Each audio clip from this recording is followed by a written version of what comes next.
자, 경제부 최민기 기자와 함께 좀 자세히 분석을 해보도록 하죠. 먼저 오늘 지금 김현미 국토교통부 장관 투기 수단으로 집을 전락시키는 일을 용납하지 않겠다 이 얘기를 또 했습니다. 지금 집값 급등의 원인을 투기로 보는 것, 이거는 이제 일관된 기조 같은데요.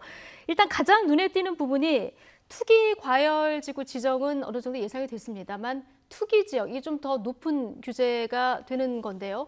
투기 지역까지 지금 중복 지정이 됐어요? 네, 그렇습니다. 이 시장의 예상을 좀 뛰어넘는 강한 조치라고 좀 볼 수가 있는데요. 예. 이내 서울 아파트 가격이 굉장히 급등세가 심했기 때문입니다. 이 그래프를 좀 보시겠습니다. 이 서울 주거 아파트 값 상승률이 굉장히 가팔랐는데요. 예. 이제 그래프를 좀 보시게 되면은 일단 기존의 서울, 세종, 경기, 부산 일부 지역에 내려졌던 조정 대상 지역은 그대로 유지가 됩니다. 예. 되는데요. 이 상승률을 좀 보시면은 이 33% 굉장히 가파르게 증가한 거를 볼 수가 있습니다. 그리고 이 지역에 대해서 한번 좀 보시겠습니다. 네.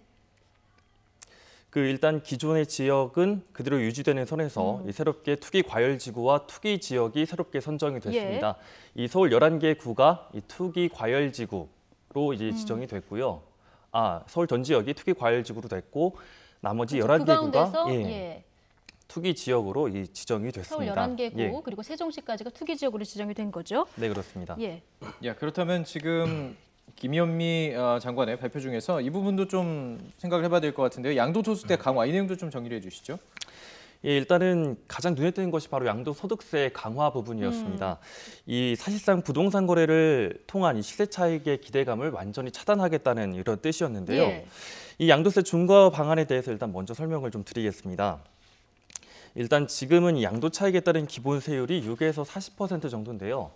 이 개정이 되면은 2주택자의 경우에는 기본 세율에서 이 10%포인트를 더 부과를 하고요. 3주택자 이상의 경우에는 기본 세율에서 20%포인트를 더 부과를 합니다. 이건 2018년도 4월 1일부터 이후로 적용이 되는 거고요.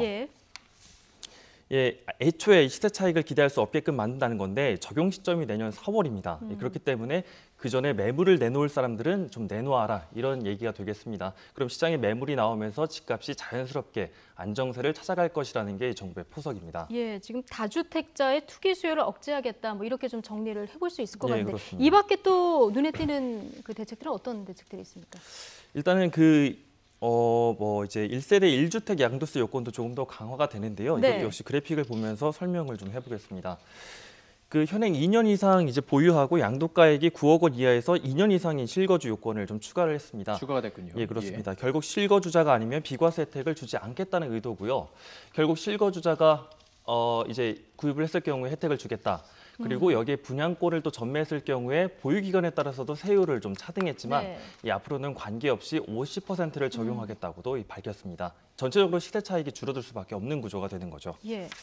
앞서 지금 서울 지역 전 지역이 지금 투기 과열 지구 지정이 됐고요. 그 가운데서 11개 세종시까지 투기 지역으로 지정이 됐는데 투기 지역으로 지정이 되면 제약이 좀 더 많지 않겠습니까? 어떤 그 차이점이 있습니까? 일단 투기 과열 지구보다 투기 지구가 좀 더 강한 개념인데요. 이 투기 과열 지구가 되게 되면은 이 제한이 여러 가지가 엄격해지게 됩니다.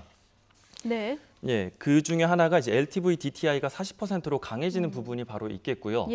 이 강해지기 때문에 금융 규제가 상당히 많아지는 부분이 있고 또 이제 투기 지역으로 선정이 되게 되면은 이 주택담보대출 같은 경우에도 그동안에 이제 차주당 한 건 정도 됐었지만 이제 앞으로는 세대별로 한 건 정도만으로 줄어들게 됩니다. 지금 뭐 공급 늘린다, 뭐 금융 규제까지 뭐 나올 수 있는 대책은 다 나온 것 같은데 이게 실제로 집값이 잡힐지 방향이 맞는지 이거 좀 더 따져봐야 될 텐데 잠시 뒤 이어지는 호준석의 뉴스인에서 조금 더 자세히 분석을 해드리도록 하겠습니다. 최민기 기자와는 여기까지 얘기를 나누겠습니다. 고맙습니다.